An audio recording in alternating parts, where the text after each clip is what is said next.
avec l'aide d'Akadosh Baruch Hu, que le shiur y soit dédié pour le souvenir et l'élévation de l'âme de Jacques Yaakov Ben Eliaou Gouzi, le papa de notre cher ami qui participe chez Aurim et qui est niftar il y a un petit peu plus d'une semaine. Tieh nishmato tsura betzora chaim amen.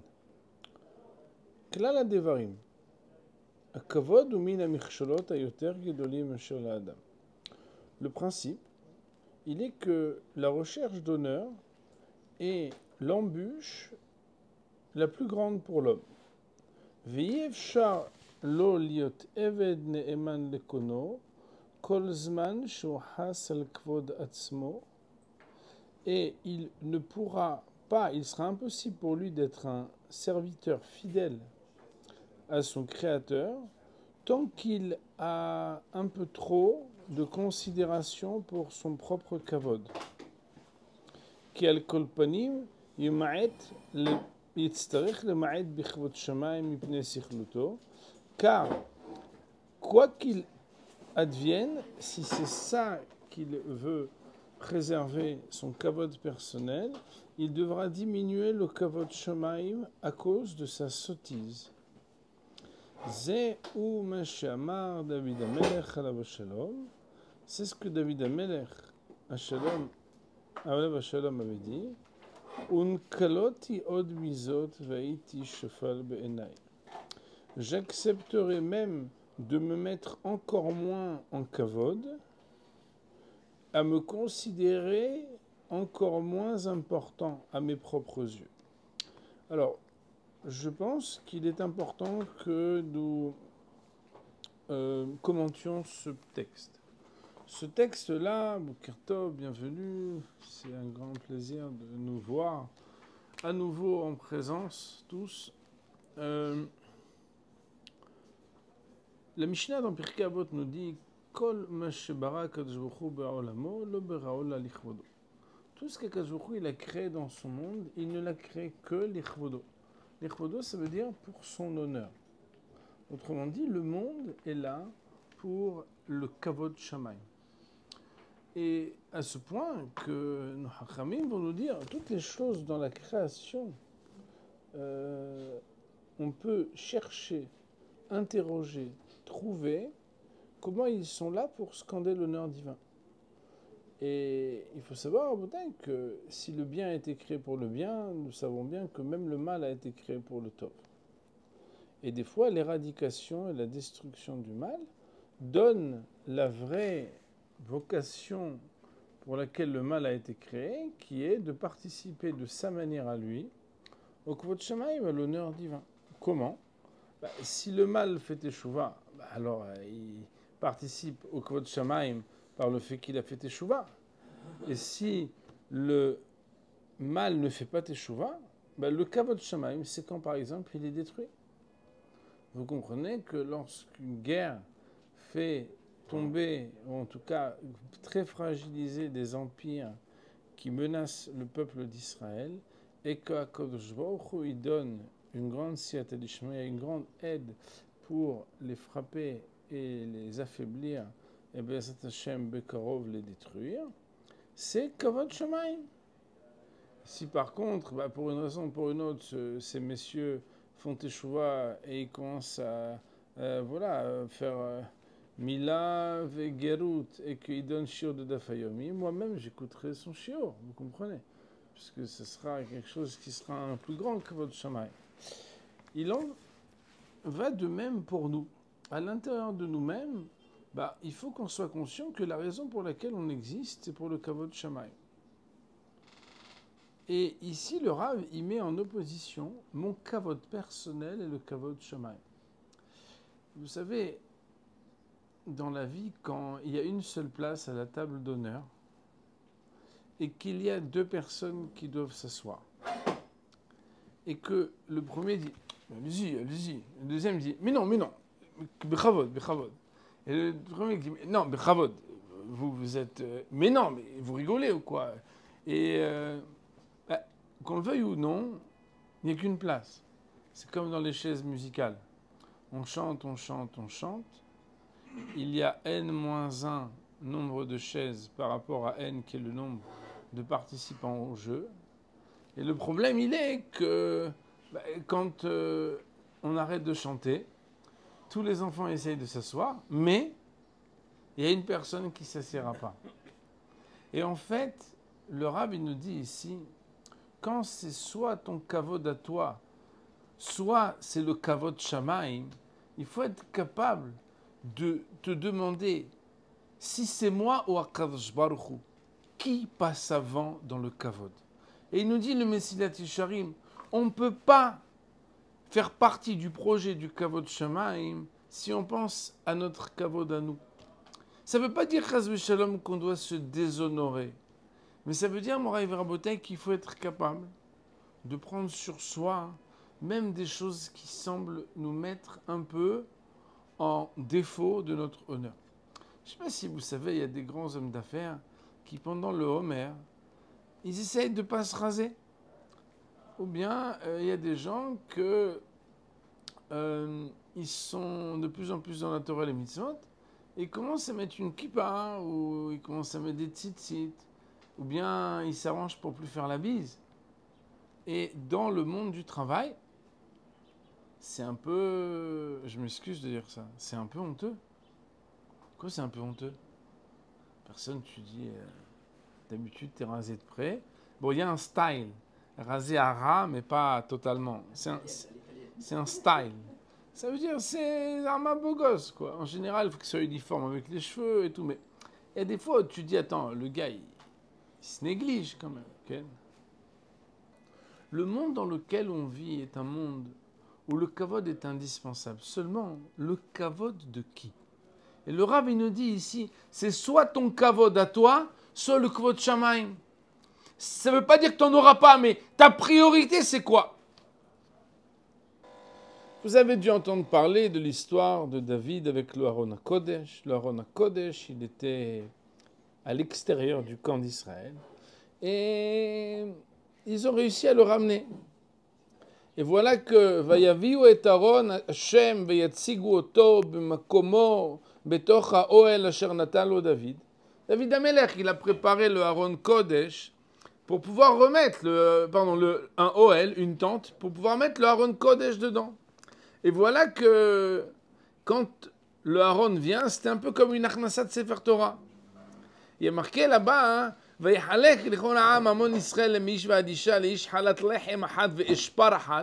leur ont donné à manger de la viande, du pain, tout le monde était heureux. C'était une fête. Le Aaron Brit Kodesh. On n'imagine pas ce que ça veut dire. Mais vous avez déjà participé à des Achnasot Sefer Torah très joyeuses. Par rapport au Aaron Brit Kodesh, c'est rien à voir. On parle de Aaron Berit. Et là-bas, Vayashov David levarech et beto batetze Michal bat Shaul likrat David. Michal, la fille de Shaul, qui était la femme de David Amelech, elle est sortie. Elle lui dit, Manichbad ayom melech Israël. Comment c'est possible? Je vois que tu danses comme ça, tu te débrailles. Et tu es melech Israël ayom. Le'ine amhot avadav. Tous les gens, ils te voient là-bas, que tu es débraillé. On voit un peu, voilà, ton corps. Keigalot niglot hararekim. Tu danses comme un petit rigolo, là. Comme un petit genou de... On n'est pas ici dans des soirées, là. Voilà. Vayomer David el Michal. David, il a dit à Michal. Lifne Hashem Baharbi me avich. ומכל ביתו לצוות אותי נגיד על אדוני, על ישראל, ושיחקתי לפני אדוני. Devant qui je danse? Devant Hachem, qui m'a choisi à moi plus que ton père. Toi, tu es la fille de Shaoul. Ton père, il n'était pas valable. Devant Akadosh Baruch Hu, lui, moi je danse devant lui, qui m'a choisi à moi plus que ton père. Et c'est devant lui que je danse, et c'est devant lui que je rigole. Unakolti od mizot vaiti shafal be'enai. Et je suis capable de faire plus que ça s'il fallait m'abaisser pour enlever mon honneur devant Kadosh Baruch Hu. Et les femmes que tu as dit là, il y a des gens là-bas, des servantes et des gens du peuple, que les gens ils me voient faire ça, hein, c'est ça mon kavod. Et le verset d'après nous dit, Ul Michal bat Shaul lo haya yaled ad yom mota. Michal, la fille de Shaoul, elle n'a pas eu d'enfant jusqu'à sa mort. comme si le texte voulait nous dire très simplement qu'elle a été punie par ce qu'elle a dit. Mais maître, Moraï Rabotai, je vais vous raconter une histoire. Quand j'étais jeune avrer à Paris, j'ai eu le mérite d'assister à une halitza. Halitza, c'est l'alternative au yiboum quand deux frères, il y en a un qui meurt et qu'il n'a pas d'enfant. Normalement, le frère, il se marie avec sa belle-sœur. Et de nos jours, à cause d'un din, je crois que c'est Rabbi Han Ben Nouri qui dit que c'est très difficile de le faire les Shem Shamaim, alors nous avons la coutume et la halakha de faire la halitza, le déchaussement de la chaussure. Procédé complexe avec des chaussures spéciales, tout un process, etc. Et là-bas, il y avait Rav Nissim Rebibo, Zecher Tzadik Livracha, il y avait Amavid Ben Haïm, le Rav Guggenheim, et il y avait le Rav Lichtenstein d'Angleterre. Et là-bas, il manquait des hommes pour être présents. Bien sûr, on n'allait pas faire partie des Dayanim, mais on faisait partie des Rabbanim qui étaient présents. Alors moi, j'étais jeune avrer. C'est comme si, à Mavdil, on disait à des sportifs qui vont rencontrer le meilleur joueur du monde. Ça veut dire que c'est une promotion exceptionnelle. Ça veut dire que tu as un truc, il arrive une fois dans la vie. Tu es dans les livres d'habitude, ils vont étudier à la yeshiva. Mais voir une halitza, et là-bas, la jeune femme, c'était pas une jeune femme très religieuse, une femme en pantalon. Son mari, il était décédé dans un pigoua, dans un attentat. Elle était venue à Paris. Et là-bas, il allait avoir la halitza. Et j'ai vu une image que je n'oublierai jamais dans ma vie. Rav Nissim Rebibo, qui vient et qui se met à quatre pattes, à genoux, pour prendre la chaussure et bien la rentrer et pousser, et si, et après il va et il reprend, il dit au monsieur, ça va, et je me suis dit, mais c'est le Dayan de Paris, Saint-Émile Haram, il peut donner à quelqu'un d'autre, il n'y a pas une halakha que le Dayan doit se mettre à quatre pattes pour prendre, et c'est des chaussures spéciales, il n'y a pas toutes les tailles. Vous comprenez le problème des tailles dans les chaussures, vous comprenez? Quand ce n'est pas vos tailles, vous savez ce qui se passe. Mais il y a une mitzvah d'oraïta, entre guillemets, on ne va pas dire qu'il fallait rentrer un 44 dans un 42, avant le machou chez Kazé. Il fallait qu'il y ait comme ça une action forte, il fallait faire les choses convenablement. Il y avait... Et je me suis rappelé quand j'ai vu cette image de ce qui est écrit. Moi, il y a un botaille. Pour pouvoir faire kavod, il faut être capable de renoncer à son propre kavod. Pour pouvoir faire honneur à Kadosh Baruch Hu, il faut être capable de renoncer à son propre honneur à soi-même. Parce que tu ne peux pas te préoccuper de faire asseoir le roi tout en te demandant, mais est-ce qu'il va me rester beaucoup de place, moyennement de la place ou pas de la place? Quand tu veux vraiment faire kavod, tu ne te demandes pas si toi tu vas avoir de la place ou pas. Tu donnes la kavod à celui qui le mérite. Et c'est ça qu'on voit David Amelech. David Melech Israël, c'est un Melech. Il ne doit pas renoncer à son kavod. Bien sûr qu'il ne doit pas renoncer à son kavod. Mais ça dépend devant qui. Et si c'est devant un Kadosh Baruch Hu, alors c'est notre kavod de renoncer à notre kavod. Je ne sais pas si vous comprenez. Quand quelqu'un, il fait kavod à Tamid Hachamim, quand quelqu'un, il fait kavod à la Torah, que lui, il ne lui reste plus de kavod. C'est son kavod. Allez, je vais vous parler dans un langage qui vous parle. Une grand-mère séfarade, elle voit que tu as aimé le gâteau. Elle te resserre une autre part. Elle voit que tu as mangé vite la deuxième part. Le minhag, il est de t'en servir une troisième. Mais mamie, il en reste pour toi, mon chéri. Mon plaisir, c'est qu'il n'en reste pas pour moi. Lama, quel est mon désir? C'est de te faire honneur, c'est de te donner le kavod. Et ça, c'est l'enjeu, il nous dit le Rav, parce que l'homme, des fois, pris dans ses préoccupations personnelles de kavod, ben, il va être pris au piège. Le piège de mettre de côté le kavod shemaim. Il nous dit le Rav, le kavod amiti enoela. C'est quoi le vrai kavod? Le vrai kavod, c'est la connaissance de la Torah. C'est aussi ce que nos maîtres nous disent dans le traité de Avod, 6e chapitre. El kavod et la Torah. Shneemar, Car il est dit, kavod hachamim inhalu. Le kavod, les hachamim l'hériteront. Zulata eno ela kavod medume vechoser. Mais tout ce qui est différent, le kavod qu'on donne pour autre chose que la connaissance de la Torah, c'est un kavod imaginaire et c'est un kavod qui n'est pas juste.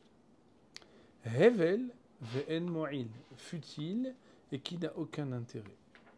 Veraoui hanaki leinakot uliter mimeno tahara gemura az yatzliah. Et il est recommandé que celui qui veut avoir quelque chose de la propreté, puisqu'on est dans le chapitre de la propreté, il est recommandé que celui qui veut avoir quelque chose de la propreté, il faut qu'il se purifie de ce kavod. Et c'est à ce moment-là qu'il pourra avoir une réussite. Alors, je voudrais ici revenir un peu sur le sujet du kavod de la Torah.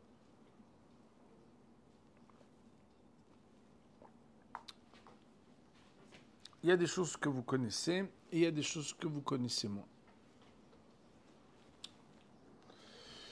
Quand on nous dit que le vrai kavod, c'est le kavod de la Torah, ça veut dire qu'en réalité, il n'y a pas un plus grand kavod qui est fait dans ce monde que par ceux qui étudient la volonté d'Akadosh Baruch Hu et qui incarnent sa connaissance et sa réalisation. Les Talmidei Chachamim méritent le kavod, c'est la Torah qui le dit. La Torah le dit. Elle le dit au futur, elle ne le dit pas au présent. Parce que la motivation d'un Talmid Chacham, c'est pas le kavod. Au contraire, un Talmid Chacham, normalement, il doit fuir le kavod. C'est quelque chose de connu. Il ne doit pas accepter qu'on le dégrade. C'est interdit. Parce que même s'il ne veut pas du kavod pour lui, il veut du kavod pour sa Torah. Et il a raison. Et on doit réclamer le kavod pour la Torah. La halakha dit que quand un homme se trouve dans une ville et on ne sait pas qu'il est Talmid Chacham, alors il n'a pas besoin de se mettre en avant. Pas besoin. Par contre, si pour une raison ou pour une autre, on agit vis-à-vis de lui d'une manière qui n'est pas à l'honneur de la Torah, par exemple, on dégrade ou on dit quelque chose, il a l'obligation de dire « Mais moi, je suis un Talmid Chacham. Moi, je suis un Talmid Chacham. » Ça veut dire qu'en réalité, quand quelqu'un il rencontre Talmid Chacham, il doit faire attention. Bien évidemment, Rabotai, il y a des rabbins sans barbe et des barbes sans rabbins. Il y a des gens qui ont le style du Talmidei Chachamim et qui ne sont pas des Talmidei Chachamim. Peut-être je vais vous raconter une histoire sympathique à ce sujet. Il y a une fois une histoire qui raconte, je ne sais pas si c'est une vraie histoire, hein, mais ce n'est pas très grave, l'important c'est que la leçon elle soit vraie. Ça veut dire avec les personnages, je ne sais pas si c'est des vrais personnages ou pas. On raconte qu'une fois, Rabbi Abraham Ben Ezra, il y a une période dans sa vie où il était très pauvre. Et il cherchait un poste. Il allait d'une communauté à l'autre. Et une fois, il est venu dans une communauté et on lui a dit « Mais vous connaissez quoi ?» Et il a dit « J'ai étudié un peu. » Pourquoi? Parce que la Gemara, elle dit qu'on ne doit pas dire qu'on a étudié beaucoup quand on a étudié beaucoup. Et c'est un des 3 sujets sur lesquels les Talmidei Chachamim ont le droit de mentir, c'est combien ils ont étudié. Bon, la petite blague, on dit qu'une fois le Briskerov, quand il a rencontré son beau-père, alors avant de pouvoir se fiancer avec sa fille, il a dit alors qu'est-ce que tu connais? Il lui dit j'ai étudié la moitié du chasse. Il lui dit laquelle? Il dit celle que vous voulez. Donc, il ne faut pas non plus dire n'importe quoi. Mais lui, il a été humble. Et comme il avait une petite allure, et que les gens ne savaient pas que c'était Rabbi Abraham Ben Ezra, et qu'il n'était pas du style à dire « C'est moi le grand Rav Rabbi Abraham Ben Ezra », les gens, ils ont dit « Bon, voilà ce qu'on peut vous proposer, c'était pas grand-chose et tout. » Et bon, ça ne convenait pas.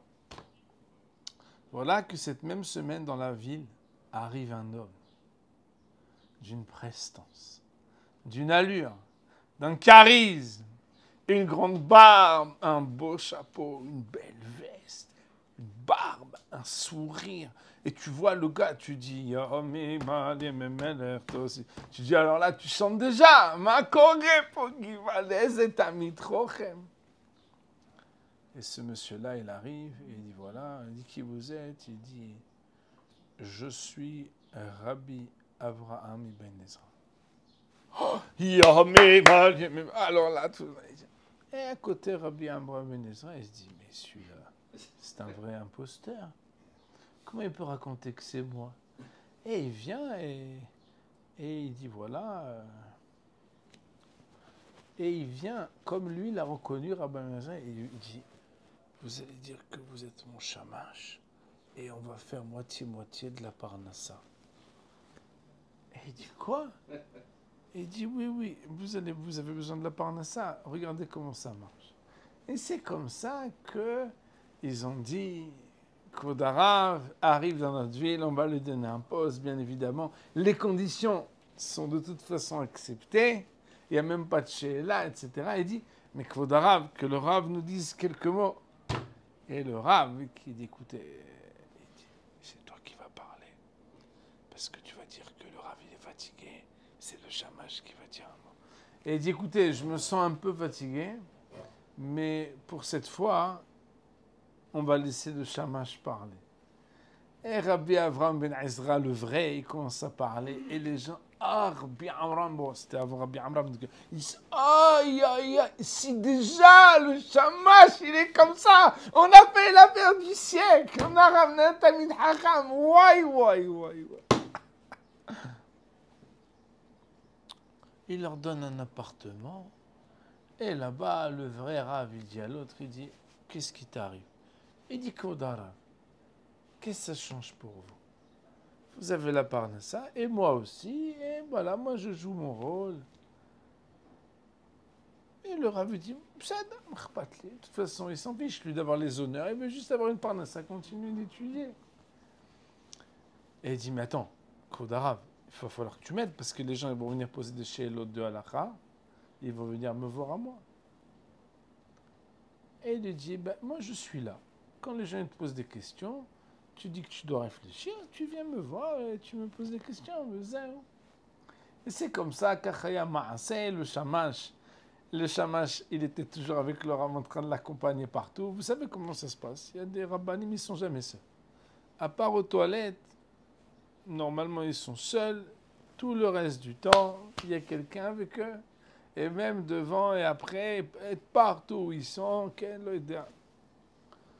et voilà que un jour, le vrai Rabbi Avraham Ben Ezra dit, je dois m'absenter 24-48 heures.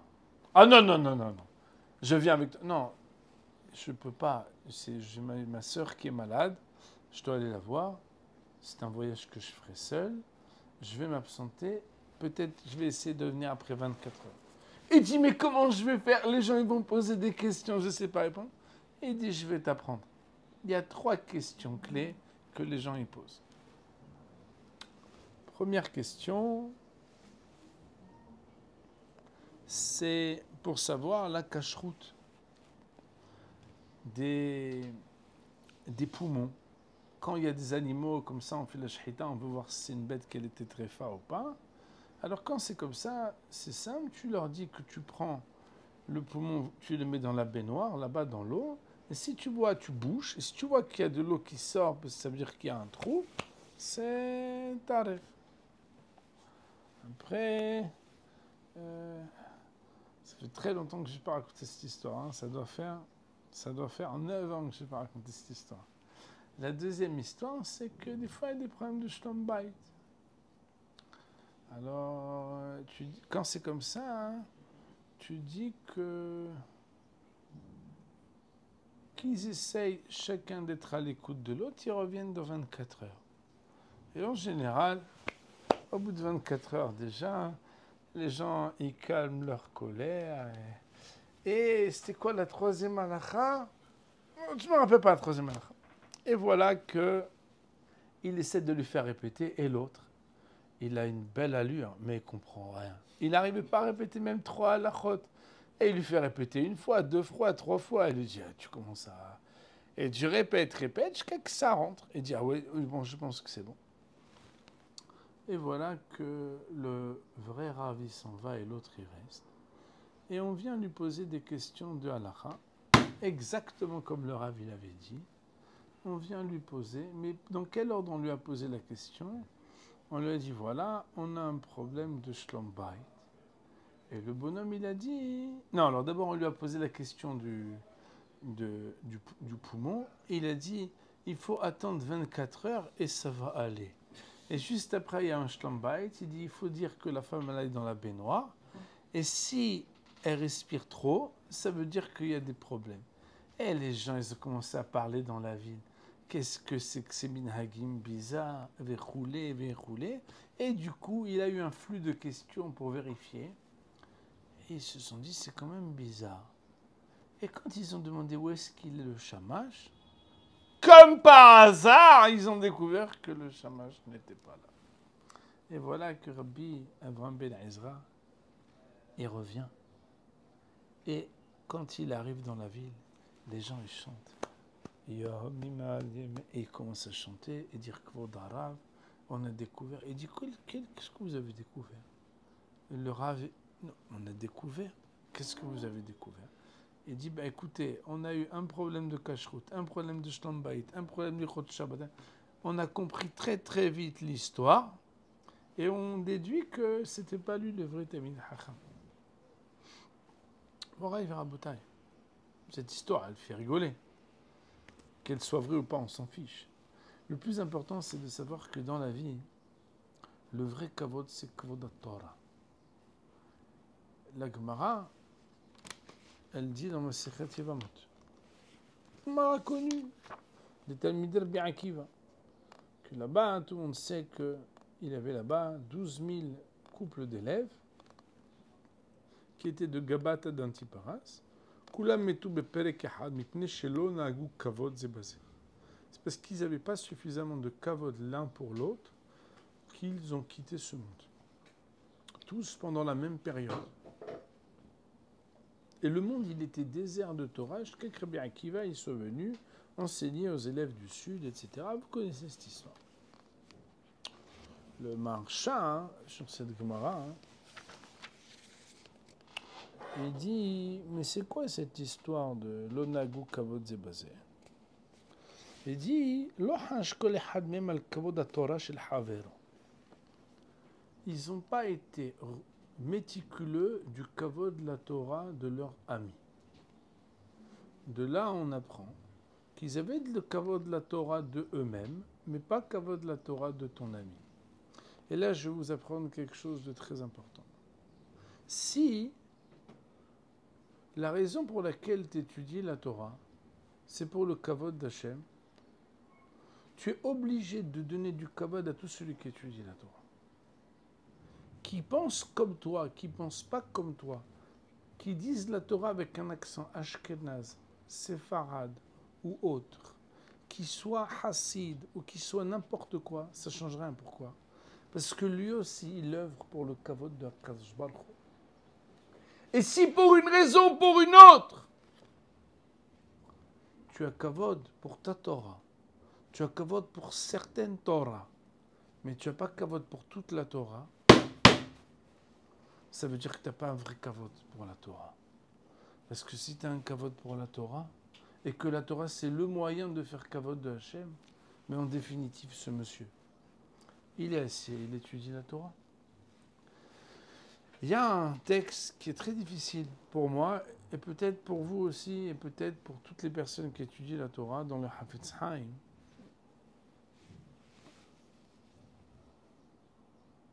Je peux te demander le livre Hafetz Haim qui est derrière toi? Hafetz Haim, il écrit Klal Bet ala Chayut Bet. Od raïti lichtov davar echad beferush. Je préfère écrire explicitement, il nous dit le Rav, quelque chose pour pas qu'il y ait d'ambiguïté. Pourquoi? Parce que j'ai vu que beaucoup de personnes, ils ont l'habitude de ça. Ve'u. Et c'est quoi le sujet? Quand il y a quelqu'un qui parle dans un Bet HaMidrash, on n'a pas le droit de se moquer de lui quand il parle. Velomar, et de dire She'en bedrashutav mamash, she'en malishmoa, qu'il n'y a rien dans ce qu'il a dit. Et qu'il il n'y a rien à écouter, il n'y a rien à entendre.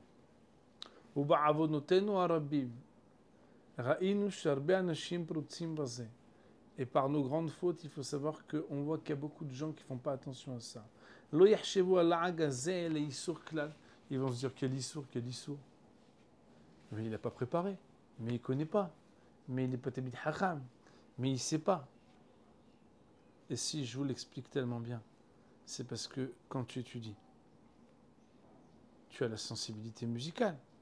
Vous comprenez bien, Rabotek, quelqu'un qui fait un concert, et ça fait 20 ans que vous êtes au conservatoire, vous savez quand même quand il a préparé, quand il sait un peu jouer, ou quand le gars, il fait même pas du playback. Il dit le Rav al-Piadin Lashonara Gmoura. Il faut savoir qu'il s'appelle Lashonara. À l'idée d'Ibour Kazé Matsu Shigorem Mezek la Havero Bemamono, Vekama Pe'amim Tsaro Biush Gamken. Si tu dis ça, peut-être un donateur il va plus lui donner. Peut-être s'il était dans une école enseignant, on va l'enlever. Parce que les gens ils te regardent, comme chez Jacques Martin, ils voient quelle note tu vas donner. Et ils vont dire alors, qu'est-ce que. Même si tu dis la vérité, il n'est pas vraiment bon le gars. Parce que la shonara, c'est pas quand c'est faux, c'est même quand c'est vrai. C'est vrai que le gars, il n'est pas très bon. C'est vrai qu'il n'y a pas beaucoup de contenu. C'est vrai qu'il n'a pas vraiment préparé. C'est vrai que. Il dit, allo la shonara asura fido ala emet. Premièrement, même si c'est vrai, tu ne peux pas l'exprimer. Quel intérêt tu as de dire purée, qu'est-ce qu'il est nul. Quel intérêt? Parce que si c'est un monsieur qui en plus c'est quelqu'un de valeur, Adraba, tu as qu'à aller le voir après la dracha, lui dire, je voulais vous dire, quand vous avez cité le Ramban, quand je l'ai étudié, je l'avais compris différemment, est-ce que vous voulez bien qu'on le regarde? Et si vraiment tu as raison, il va te dire, mais heureusement que tu me l'as dit. Si tu veux faire une vraie toilette, tu lui parles en tête à tête, one-to-one, tu prends un rendez-vous avec lui, mais tu lui fais pas honte devant les gens. Ou les arich, les fanam, chez Omar Baofanim Aherim. Par exemple, tu sais, je vais te dire, moi j'ai une certaine expérience du limoud, j'étais à la yeshiva. Quand tu veux dire ça, c'est mieux de prendre ça. Quand tu as dit ça, c'est. Chez Beofenze, chez Omerata, Dvorim Nishmaim. Parce que quand tu parles comme ça, en public, où tu fais remarquer, bah, il n'y a rien qui va marcher. Au contraire, quand un gars tu le trouves nul, tu peux accomplir la misère de Ve'avtalirach Kamocha. Tu vas le voir et tu lui parles pour qu'il soit meilleur. Encore moins, certainement, de ne pas lui faire honte. Et il dit le Rav, ouais, mais tu vas dire non, mais tout le monde était au courant. Tout le monde a souffert comme moi. C'était nul pour tout le monde. Et il dit ça ne change rien. Alors, en bas, dans les commentaires qui s'appellent Mekor Haim, du Chafetz Chaim lui-même, je vais vous l'envoyer cette page dans le groupe parce que moi, elle m'est très indigeste. Parce que plus vous étudiez, plus c'est difficile de ne pas être critique des gens qui parlent de Torah. C'est normal. Et je me permets de le dire parce que je ne vise personne. Il y a trop de personnes qui parlent de Torah et qui n'ont pas la légitimité de parler de Torah. Et des gens, vous le voyez bien sur le net, c'est des gens, ils n'ont pas étudié et ils parlent. Au nom de quoi? Alors, le Rav, il nous dit, mais j'ai une question à te poser. Est-ce que ces gens, ils le font pour le kvod shamaim ou le kvod personnel? Et j'ai une autre question à te poser. Est-ce qu'il y a des gens qui, grâce à ça, ils font mieux la prière, ils étudient mieux la Torah et ils se rapprochent d'Akadosh Baruch Hu ou pas? Il n'y en a pas un seul.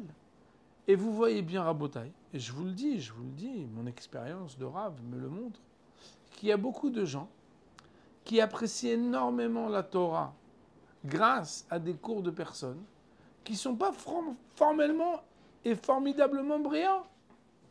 Et que grâce à ça, ils rentrent par une porte et ils découvrent ensuite le Limoud Torah. Et c'est la raison pour laquelle, Moraï Rabotai, il faut être capable de faire très attention comment on parle de Talmidei Chachamim. Et je vous raconte une petite histoire. Ça fait 2-3 semaines que je raconte des histoires. En général, j'essaie d'éviter les histoires dans le Beth Midrash parce que je considère que quand on raconte des histoires, après les gens, ils pensent que la Torah, c'est pas des histoires, mais ça fait du bien les histoires. Une fois, il y a un Rav, il était chaliar d'une yeshiva, Et il arrive dans la ville de... Ah, il y a deux histoires, mais on va dire une seule histoire. Il arrive à New York, et là-bas, il commence à faire une dracha. Et une dracha avec des hidushim. Hidushim, ça veut dire des choses un peu inédites. Et le rabbin de la communauté, il a voulu faire le beau gosse. Zarma, même si je ne suis pas à la yeshiva, je comprends tout ce qu'il dit. Il a dit, ouais, mais je ne suis pas d'accord, d'après ça, d'après ça.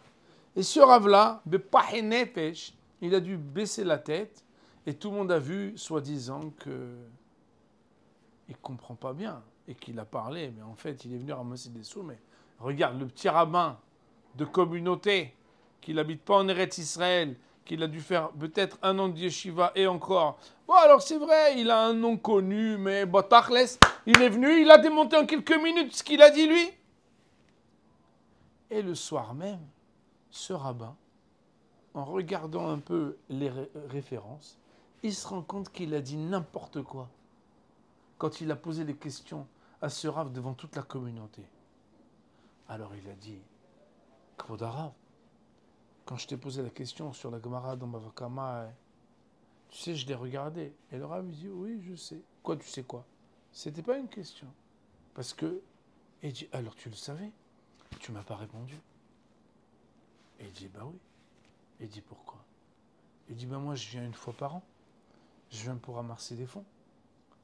Je ne suis pas leur rave. Toi, tu es leur rave toute l'année. Si moi, je t'avais répondu, ils m'auraient donné de l'argent pour ma yeshiva. Mais ils auraient perdu leur rave. Parce que je t'aurais répondu. Et j'aurais ridiculisé les arguments que tu m'as dit. Parce que c'est pas que ça. Il y a ça, et il y a ça, et tout ce que tu m'as dit, c'est n'importe quoi. Mais je ne voulais pas te faire honte. Pour pas enlever le kavod que les gens ils ont pour leur rave dans la communauté. Moraï Verabotai. Cette petite histoire, il faut savoir que malheureusement, quand nous sommes les rabbins d'Eretz Israël, de passage en Hutzala Arez, ce sont des histoires assez classiques. Pourquoi? Parce qu'en réalité, le plus important, c'est Kvod HaTorah. Kvod HaTorah. Bien évidemment, si quelqu'un dit de faire une avera, tu es obligé de le corriger. Mais si quelqu'un dit des choses qui ne sont pas franchement très brillantes, qu'est-ce que ça change pour toi? Le jour du décès de mon papa, Zichrono Livracha, j'avais parlé à l'enterrement. Et mon papa, il était tellement gentil que les gens, ils profitaient de sa gentillesse. Ça veut dire qu'il faisait des courses qui coûtaient 200, 300, 500 euros. Et quand il lui donnait même 50 euros, moi j'étais révolté. Je dis, papa, il t'a donné combien? Attends, je vais l'appeler. Pas du tout. Et ça va, il est gentil, je l'ai aidé. Moi, tu aides. Si tu es riche, tu aides. Si tu n'es pas riche. Et quelque part, les gens, ils savaient que s'il l'appelait, il allait leur rendre service quoi qu'il arrive. Tu as de l'argent, tu n'as pas d'argent, il va venir avec sa camionnette, il va être capable de faire, parce qu'il veut rendre service. Et j'ai raconté le jour de la Levaya qu'il y a une Gemara qui raconte qu'il y avait une fois une histoire. Ça fait beaucoup d'histoires pour ce cher. Il y avait une fois une histoire que le Rav, il avait un traducteur. Et à l'époque, c'était comme ça commun qu'un Rav, il avait un traducteur. Il parlait, mais la personne qui parlait en araméen, il expliquait au peuple. Et voilà que la femme du traducteur elle rencontre la femme du Rav. Elle dit, tu sais, heureusement que mon mari, il rajoute des pirouchim, des explications. Parce que s'il traduisait netto les paroles de ton mari, ça aurait été nul, les drachot. La femme du Rav, elle rentre à la maison et dit, chérie, regarde-moi celle-là. Si c'est son mari qui lui dit ça, c'est Amar Slechol Deot. Il n'est pas un Tamid Hacham, il est juste ton traducteur, et il dit que c'est lui qui rajoute. Et le mari lui dit, Maïrpotlach Veli, qu'est-ce qu'on en a à faire, toi et moi? Les gens, ils viennent au drachot. C'est ça le plus important. Et j'avais dit, pour le souvenir de mon père, Zichrono Livracha, pour mon père, si les gens, ils ne sont pas tout à fait corrects, c'était leur problème à eux. Mais lui, il leur a rendu service. Moraï Verabotai, dans la vie, il faut être capable de se dire, est-ce qu'il sort un kvod shamaim de ce que je fais ou pas? Et quand un homme il est capable de se demander, c'est mon kavod personnel qui m'intéresse ou c'est le kavod d'Hachem? Il faut savoir que partout où tu es capable d'être mitkapel, en hébreu, vous savez ce que ça veut dire être mitkapel? Ça veut dire, se faire petit, se plier. Mais tu peux pas. Mazé méchané. Qu'est-ce que ça change? Ça va juste faire du Hilul Hashem. Ça va juste faire des histoires. Oui, mais je le mérite. C'est pas juste. Mais réfléchis. Qu'est-ce qui va sortir de ça? Et bien évidemment, c'est Minash Shamayim que ça tombe à la parashat Korach qu'on apprend tout ça. La femme de On ben Pelet. La Gemara, elle dit que, le Midrash, il dit que On ben Pelet, on le voit au début, on le voit pas après. Et il y a marqué Ishto Itzilato. Sa femme, elle l'a sauvé. Pourquoi? Elle lui dit, viens ici. Toi, tu vas devenir ni le grand rave, ni le grand prêtre. C'est pour lui ou pour l'autre. Qu'est-ce que tu fais à aller avec eux? À quoi ça te sert tout ça? Et Hachamim nous disent que quand Korah il est venu le chercher, ils sont venus chercher tous les amis, elle est sortie, elle a enlevé son foulard. Et ils ont dit, mais celle-là, elle est folle, celle-là. Qu'est-ce qu'elle fait? Ils sont tous partis, ils sont tous morts, et lui, il n'est pas mort. Rabotai, dans la vie, il faut penser au kvod Shamayim. Est-ce que ce que je veux faire, c'est pour me rajouter du kavod à moi? Ou est-ce que ce que je vais faire, c'est pour ajouter du kavod à Kadosh Baruch Hu? Et très souvent, malheureusement, quand il est question de kavod, très souvent, malheureusement, c'est beaucoup plus pour notre kavod personnel, Zama Leshem Shamayim, que pour le kavod d'Akadosh Baruch Hu. Parce que beaucoup des actions qu'on voudrait faire pour le kavod Shamayim, on se rend compte qu'on n'a pas besoin de faire tellement d'histoires pour faire kavod Shamayim. T'as qu'à réduire un peu ta place et tu verras qu'il y aura de la place pour tout le monde. Il nous dit le Rav, Veine kalal ti'ad ena rabbi mi pirte anekiut. Et sache que je t'ai résumé énormément de détails dans ce chapitre. Rabotai, c'est le plus long des chapitres du livre. Et ça fait quelques mois qu'on est dessus. Sur ce qui s'appelle la propreté. Mais ça ne s'arrête pas là. C'est valable dans tout.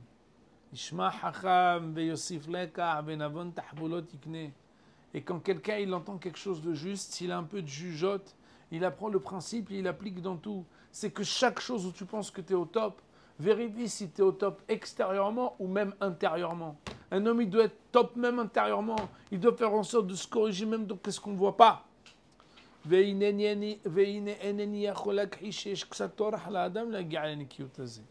Alors lui, il dit à son niveau, il dit, je ne renie pas le fait que ça va être un peu difficile d'arriver à la propreté.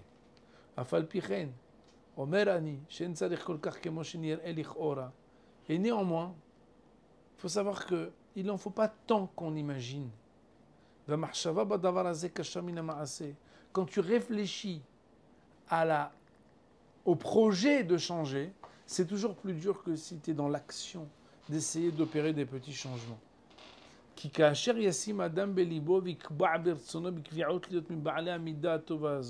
Parce que si l'homme il fixe dans sa tête comme objectif d'être quelqu'un qui a une propreté, rabotai, quelqu'un qui a une propreté, si c'est là-dessus qu'il veut s'attacher, avec un peu d'habitude seulement, ça va être beaucoup plus facile que ce qu'il aurait imaginé. Et l'expérience le démontrera. Je voudrais, pour expliquer un tout petit peu, ou commenter un tout petit peu cette fin de chapitre très important, c'est de dire, Moraï Verabotai, que moi j'ai l'habitude de dire à mes talmidim et à mes haverim, qu'on pense toujours qu'il faut des très grands changements pour qu'il y ait des très grandes transformations. C'est pas vrai. Parfois, quand quelqu'un, au lieu... Vous savez, les Français, c'est des grands spécialistes des réunions. Ils font des réunions de projets. Et ils sont là et ils font une deuxième réunion après la première et la troisième après la... Et comme ça, et d'ailleurs, ils vont se réunir pour réfléchir dans le projet des réunions parce qu'il y a ce qu'on appelle la réflexion. Il faut réfléchir, il faut envisager, il faut élaborer.